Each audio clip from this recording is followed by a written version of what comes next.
Hello friends and students, good morning. कुछ दिन पहले मैंने एक वीडियो दिया था जिसमें भारत को एक नई दृष्टि से देखने के बारे में हम बताए थे। भारत को किस प्रकार का भारत के बारे में हम लोग कुछ जाने थे। तो हमने सोचा कि चलिए अब भारत का ज्योग्राफी हम लोग जान ही रहे हैं तो क्यों ना सबसे पहले जो बेसिक नॉलेज है उसके बारे में जान लेते हैं। तो सबसे पहले हम लोग क्या करते हैं कि ये सीरीज चलेगा जिसमें हम आपको ग्लोब, अक्षांश और देशांतर लैटिट्यूड्स, लॉन्गिट्यूड्स और ग्लोब के बारे में अच्छी तरह से जानकारी हम लोग प्राप्त करेंगे और आपको देंगे। तो सबसे पहले क्या होता है कि ग्लोब कहते किसे हैं, आखिर ग्लोब क्या है। तो आसान और साफ शब्दों में क्या होता है कि ग्लोब जो होता है वह पृथ्वी का नमूना होता है। अगर इंग्लिश में बोलेंगे तो globe is a model of the earth. तो ग्लोब क्या है, तो ग्लोब पर क्या होती है कि ग्लोब पर बहुत सारे चीज़ों को दिखाया जाता है, जिनमें सबसे पहला है जो 7 महाद्वीप है उनको दिखाया जाता है। फिर उसके बाद 5 महासागर को दिखाया जाता है और भी बहुत सारी चीज़ हैं जो ग्लोब पर दिखाया जाता है। लेकिन सभी चीज़ दिखाना ग्लोब पर असंभव है, इसलिए हम लोग मैप का प्रयोग करते हैं। तो सबसे पहले ग्लोब के बारे में जानते हैं। तो ग्लोब पर जो होता है पूरब से पश्चिम की ओर एक रेखा खींची हुई रहती है जिसे हम लोग कहते हैं अक्षांश, और उत्तर से दक्षिण की ओर जो रेखा खींची हुई रहती है उसे बोलते हैं देशांतर। मतलब क्या होता है कि अक्षांश को इंग्लिश में क्या कहेंगे, लैटिट्यूड्स, और देशांतर को इंग्लिश में क्या कहेंगे, लॉन्गिट्यूड्स। ठीक है। तो पृथ्वी को हम लोग छोटे आकार में देखने के लिए हम लोग ग्लोब का प्रयोग करते हैं और इससे बहुत सारी चीज़ों की हम लोगों को जानकारी प्राप्त होती है। और ग्लोब पर जो होती है 2 तरह की लाइन खींची हुई रहती है। एक हॉरिजॉन्टल होता है जिसको हम लोग कहते हैं एक सीधी रेखा, एक होती है लंबवत रेखा। ठीक है, इस प्रकार की रेखाएं खींची हुई रहती है। तो सबसे पहले आते हैं कि ग्लोब जो है, ग्लोब का जो सबसे पहले क्वेश्चन आएगा कि ग्लोब को किसने बनाया। तो सबसे पहले ग्लोब को बनाया था जर्मनी के रहने वाले मार्टिन बेहन ने। किन्होंने बनाया था? ग्लोब का निर्माण सबसे पहले मार्टिन बेहन ने किया था।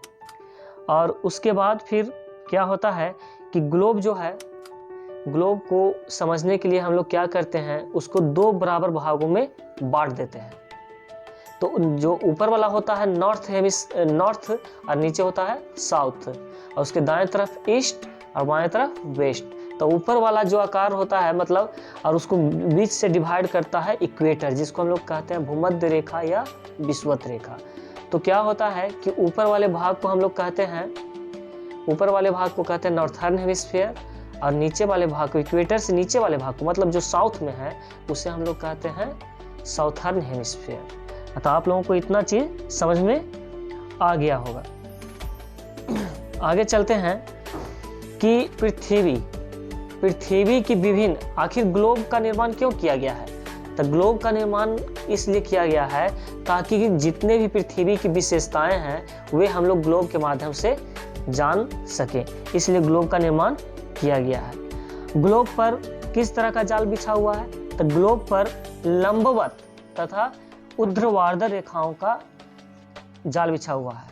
ठीक है, एक स्ट्रेट लाइन, एक हॉरिजॉन्टल लाइन। आगे कहा जाता है कि ग्लोब जो होता है, ग्लोब से हम लोग क्या करते हैं कि कितने भी सभी प्रकार की चीज़ों का हम लोग उसमें हम समाहित नहीं कर सकते। ग्लोब से हम लोग नहीं देख सकते हैं। इसलिए हम लोग कुछ दिन के बाद क्या हुआ कि मैप पर हम लोग सभी चीज़ के बारे में जानकारी प्राप्त करने लगे।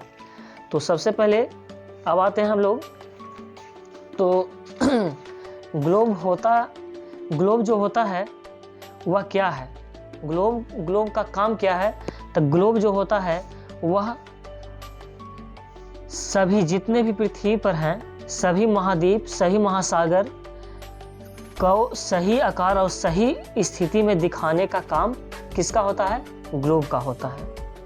जैसे में इसमें हम लोग ग्लोब में हम लोग अलग अलग महासागर कहाँ पर है, पैसिफिक ओशियन कहाँ है, अटलांटिक ओशियन कहाँ है इत्यादि कहाँ कहाँ पर है उसके बारे में हम लोग जानकारी प्राप्त करते हैं।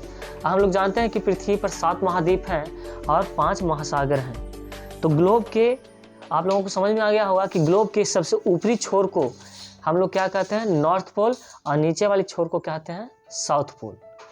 तो आज के लिए ग्लोब के बारे में आप लोगों को पता चल गया होगा कि, और ग्लोब पर हम बता दे रहे हैं, ग्लोब पर जो रेखाएं खींची हुई रहती हैं वह वास्तविक नहीं होती है, काल्पनिक रेखाएं होती हैं। कैसी रेखाएं होती है?